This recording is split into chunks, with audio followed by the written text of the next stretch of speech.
All right, just stay calm, act natural, and just be yourself, okay?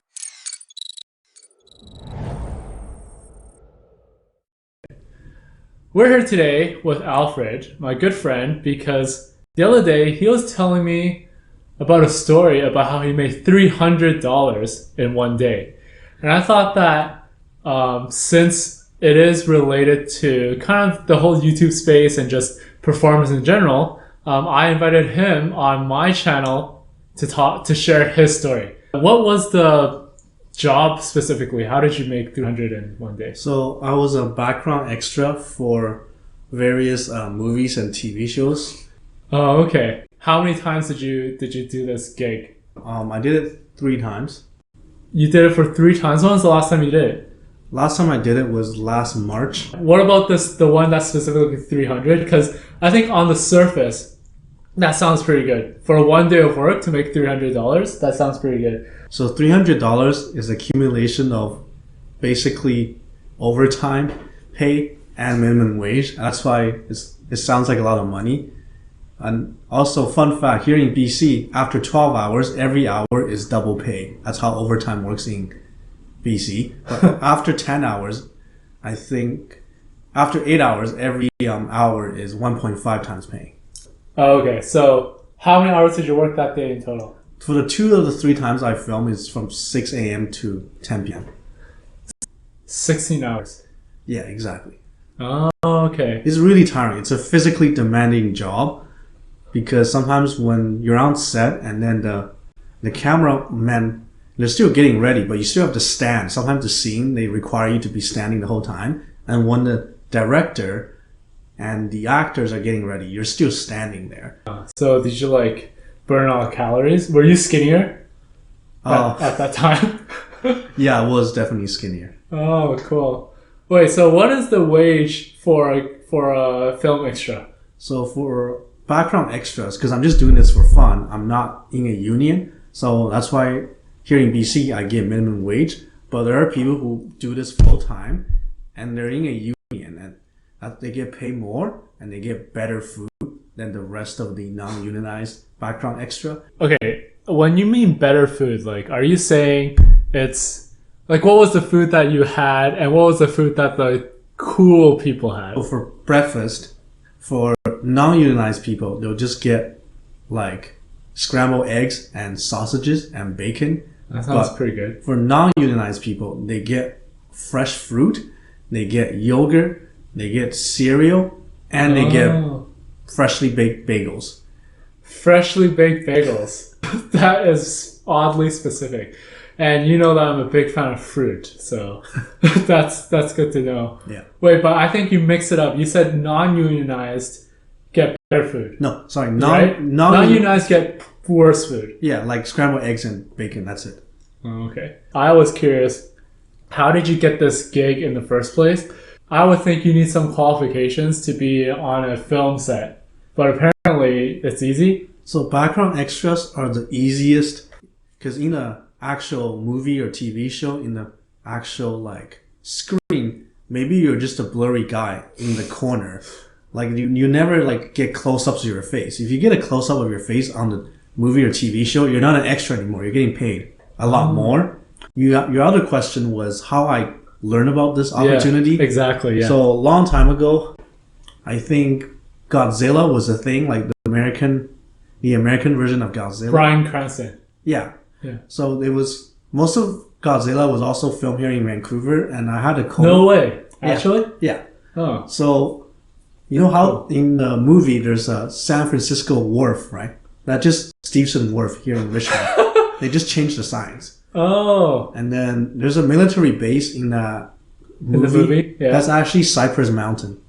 That's Cypress? That's Cypress, yeah. I was just up there last week. My coworkers, I think they're playing like U.S. Marines trying to fight Godzilla. So they're given military uniforms and fake like guns. But it seems really cool because they're doing military drills. Is that still considered an extra if they're holding a gun? No. Yes. It is? Yeah. Because they're not in the close-up shot. They're just in the background. But if you have dialogue and it's then like you get paid more. You're not just a background extra. Got Gotcha. Like your name is in the credits. Right, right. Do you have like a movie or a show that you are able to disclose? I was in a movie called Birth of a Dragon. So Bruce Lee is challenging this martial artist. He's like a Shaolin monk who landed in San Francisco. There's a scene in which Bruce Lee was fighting a Japanese guy in a stadium. So he was fighting him. He won. And then the Shaolin guy, I think his name was Jack Wong Wong, showed up to challenge him. And that was the scene I was in. So I was in the background clapping when Bruce Lee was like winning and fighting and winning against the Japanese karate guy. All of us like had to change our clothing because some brands don't exist in the 60s. So we had to wear era specific clothing. And do you remember what brand you wore?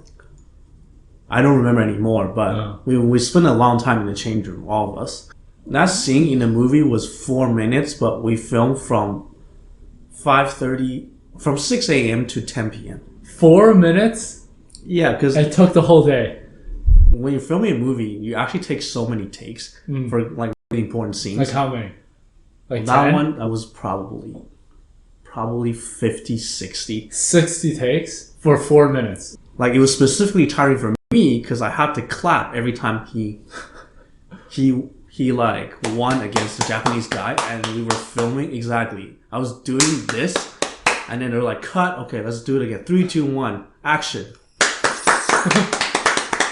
I was clapping so much, my hands were all like red. No way. And then everyone's I hands don't were believe red. you.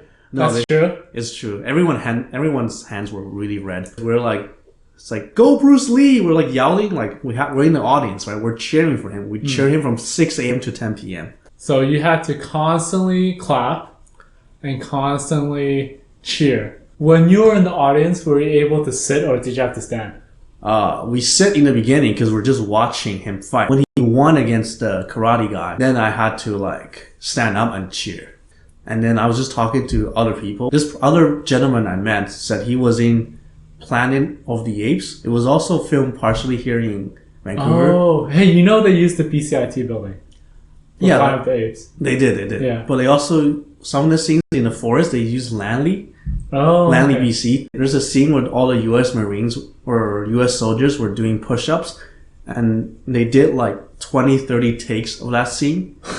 So the guy did push-ups so many times, huge biceps, just because they filmed that like over 2 days. So he was just doing push-ups non-stop for 2 days, yeah. But he also told me playing dead body as an extra is the best. If you're like a dead body in like carpet, it's the best because you're like straight up just lying on the bed, lying on the ground, and then you don't have to do anything. You don't have to move. You get paid to lie down. Exactly. Wow. But specifically on carpet, because on hard floor, it's still not fun. Oh yeah, that's true. I guess like if it was like NCIX where like you have to play a dead body on the street, Yeah. that would be pretty rough. Yeah. That would be pretty tiring. Yeah. How did the movie do? Because I've never heard of it, so I'm guessing the movie was terrible. So that movie specifically is not like backed by a really big Hollywood studio. It's kind of like an independent movie. Oh, gotcha. It's not like super high budget. I guess that's why like our food was not that good either. But that movie was not, yeah, like some people didn't like the movie. I didn't actually watch the movie yet, surprisingly. I just watched the scene where I might be in, but I'm too blurry, I'm not there. Which is fine, it happens all the time. Yeah. But apparently like Bruce Lee's actual daughter didn't like the movie, but that's the last I heard of it. If I were to ask you, what was the biggest lesson you learned from being an extra? What is your biggest takeaway when it comes to being an extra or like this experience? If you want to be an extra, there's probably plenty of opportunities in in the city you live in, and then also don't expect, like have the expectation that it's gonna be tiring. It's still fun. You get to see the director, you see like famous actors, and then you see how filming actually works, like the whole process. Well, thank you so much for watching. Let me know what you think. As you know, I'm always trying new formats, and this is an example of trying something new. So I will see you all in the next video, and bye-bye. Bye-bye.